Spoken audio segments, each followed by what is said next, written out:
Hello, this is Mark Anders again, and I've come back with another video for you in hopes that it will help both people who suffer from mental illness and also help people, in this particular video, help people who care for those who suffer from mental illness, what they should and shouldn't say.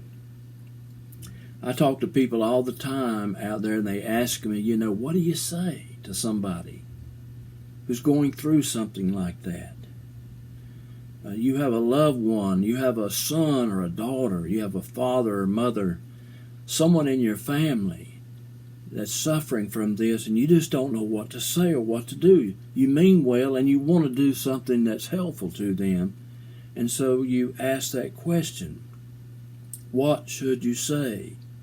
What shouldn't you say?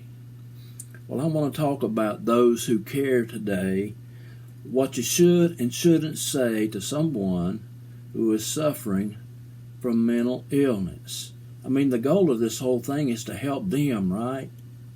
We don't need to show that we're on top of it all and we've got all the knowledge in the world and we're all good in our situation and they ought to be too. No, we want to know what we can do to help people. I come as one who has been through it in big ways and for long periods of time. It has been hell. And for a lot of people that are listening to these videos, they know what that means.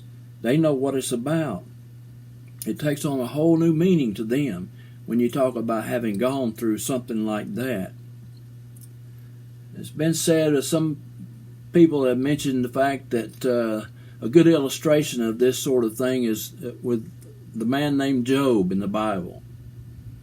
Without going into it and reading the story about Job, there was a time when God met with the angels and the devil showed up, and God said, "Have you ever considered my servant Job to try and test him, because he will remain loyal and faithful to me?" And the devil said, "No, he won't either." And God said, "Well, I'll tell you what, you can have what you want, do with him what you want. The only thing is you must not lay a finger on the man himself." And so he went out and did that to Job. All these things on him. He took his family. He took all of his livestock and just ransacked everything. And then a windstorm killed all of his children. Job was not disloyal at that time. He didn't say anything bad about God or question it. But then the devil met again with God, and God said, "You don't think that was enough? Well, you may do whatever you wish to him, only on the man himself you must spare his life." And so the devil went out and inflicted him with sores, painful sores, and Job was completely eaten up with this illness on his body, and he was suffering terribly. And his friends heard about it. 3 of his friends, they traveled from afar to come and try to comfort him. And when they first saw him, they stayed where they were. They came into his presence, Job's presence, and the Bible says that they said nothing for 7 days. Well, you know something about that? That was the best comfort they provided at that point. And then they blew it, because they went and tried to tell Job all the things he was doing wrong and why he needed to see this in a different light. Sometimes the less said, the better. Now, you want to make a difference for somebody who's suffering in your family from mental illness. But one thing you have to realize, unless you have ever experienced it yourself, you can't pretend to know what they're going through. I'm sorry. You may assume, you may figure that you know exactly what must be going on. To you, it might be a simple matter, but if you have never yourself suffered from true mental illness, you cannot pretend to know what they are going through. Bear that in mind first off. The best thing you can do is offer your presence, your availability. Those are mostly what they need at the time. If you're unsure about it, you can ask them, "What can I do for you? What would help you? How can I help you?" let them answer that question. If you're a Christian, your prayers can make a big difference for them. And I always recommend that path for both caregivers and those who are seeking care. Don't leave God out of the mix, because God can do more than anything else, more than anyone else, to help us with that. We can show compassion in His name. I started this channel, YouTube channel, because God had comforted me and helped me get through. The passage in 2 Corinthians 1, 3 and 4 says, "Blessed be the God and Father of our Lord Jesus Christ, the Father of mercies, and God of all comfort, who comforts us in all our tribulation, that we may be able to comfort those who are in any trouble with the comfort with which we ourselves are comforted by God." I feel like I owe it to offer comfort in the ways that I have been offered comfort, and especially by God. When somebody comes up to you and they're obviously going through something miserable, terrible, try to remember this, regardless of what their relationship to you is. Try to remember this, that when they come up and release all that to you and tell you that, the one thing they're doing, telling you by coming to you, is that they're seeking mercy. They may not ever come to you for much, but it's so desperate that they will come to you and ask for your help. You will tell them what's going on with you. And they're just trying to find mercy somewhere. Don't give them the opposite of that. If you've never had it, you cannot know what it's like. But there are things you can and cannot say that can make a difference.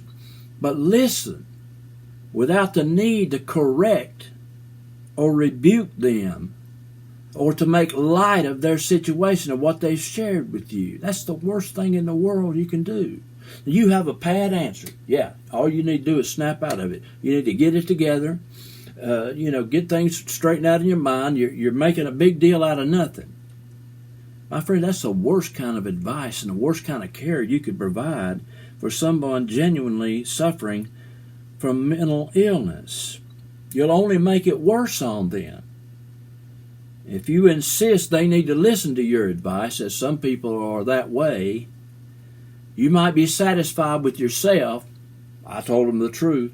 I told them what they needed to hear. You may be satisfied with yourself, but you haven't helped them at all.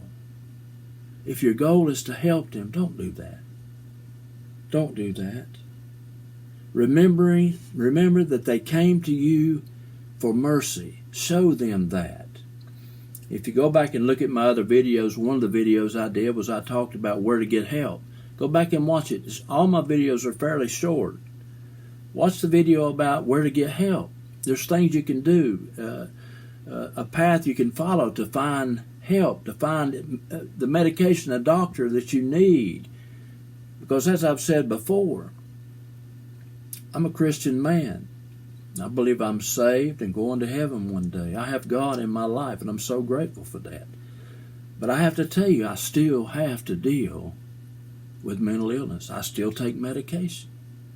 I have to take medication for prevention and have most of my life. And God has let me know that, yes, it's real, but the one thing you have now that you didn't have at one point in your life was me. And I always want to recommend that you let God into your life to help you in His way, in the way only He can help you. So one thing you don't want to say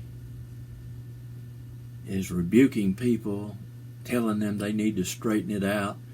You don't want to give the pat answer to them, friend. You won't help them with that. Sometimes the best thing said is nothing. Nothing. Just be there. Just listen. Just give them a hug. Let them know you care. You don't know what to do to help, but you care. That, friend, makes a lot of difference. Trust me. It makes a big difference. Now, what if you're out there today and you are a sufferer yourself of mental illness? You and I should make the best helpers. We should be the best people who care, of those who care, because we've been through it and may still be going through it. I always tell fellow sufferers with mental illness, remember the golden rule. Do unto others as you would have them do unto you. Some people may have had mental illness one time in their life and they were desperate, but they may have gotten cured from it and may not have had a relapse of it, another episode at all with it. Don't forget the days in which you had it when you're talking to someone else.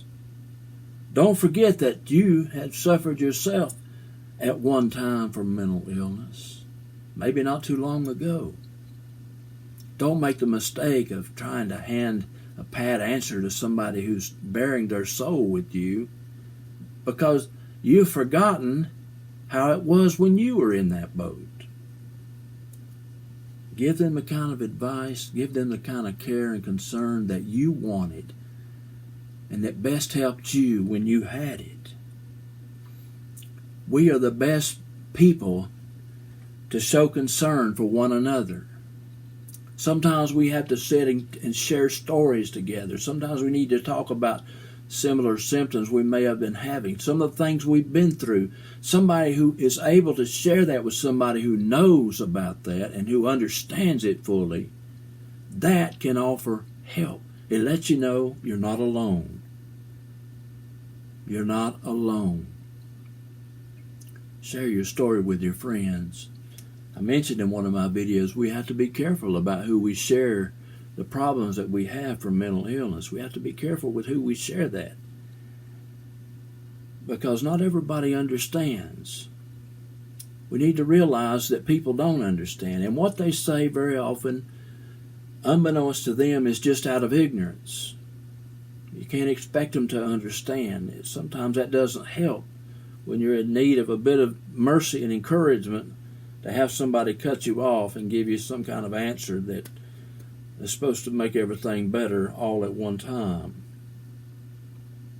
If you are a sufferer yourself, go to people. There are groups on the web, on Facebook. I joined one recently, and I've read some of the stories. It's called a trigger warning. People put down something they're going through, and I've seen pictures of people who are crying, people who are upset, people who are going back to the hospital. It breaks my heart to see that. I feel so much for them because I know exactly what that feels like. Encourage them to come and listen to my videos, at least for a little bit of help to know that they are not alone and that there are other people who have gone through it too. We need one another, and we can be a great resource to one another when we're going through this. We won't be going through it forever. Thank God for that.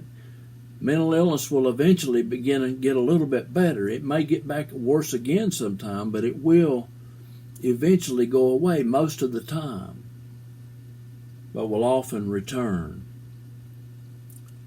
So what I really wanted to make sure of in this video is that we know a little bit about how we can show our care.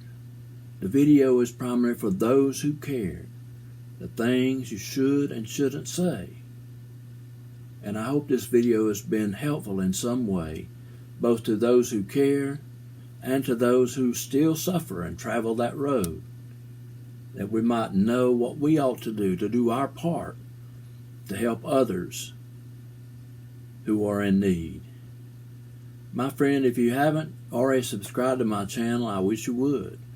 Bottom right hand corner of your screen, you see a little red icon there. You can click on that, and that way you'll be alerted anytime I put out a new video. This is my 8th video, I believe, and I'm trying to put them out at least 1 or 2 a week, a little bit at a time. But share this video with people so others can see it. You know, I see a lot of videos out there and people putting videos out about all the technical jargon about these illnesses. You know, what this is and what that is, and talk about it just in technical terms. My approach is more pastoral in nature. In other words, I want to be of help. I want to be of encouragement to you. I want to talk about the things that are real in the everyday dealing with this stuff that goes on. Because I feel like in that, people might receive more encouragement and more hope as is the title of my channel, Finding Hope in Mental Illness. So anyway, thank you so much again for coming back by. Send me an email. My email address is in the title description. Make a comment in the comments section. If you need me to contact you, I certainly will on a private basis. I'm glad to help you and talk with you and help you in any way that I can, at least to let you know that someone cares. So thanks again for coming by, and may God bless you.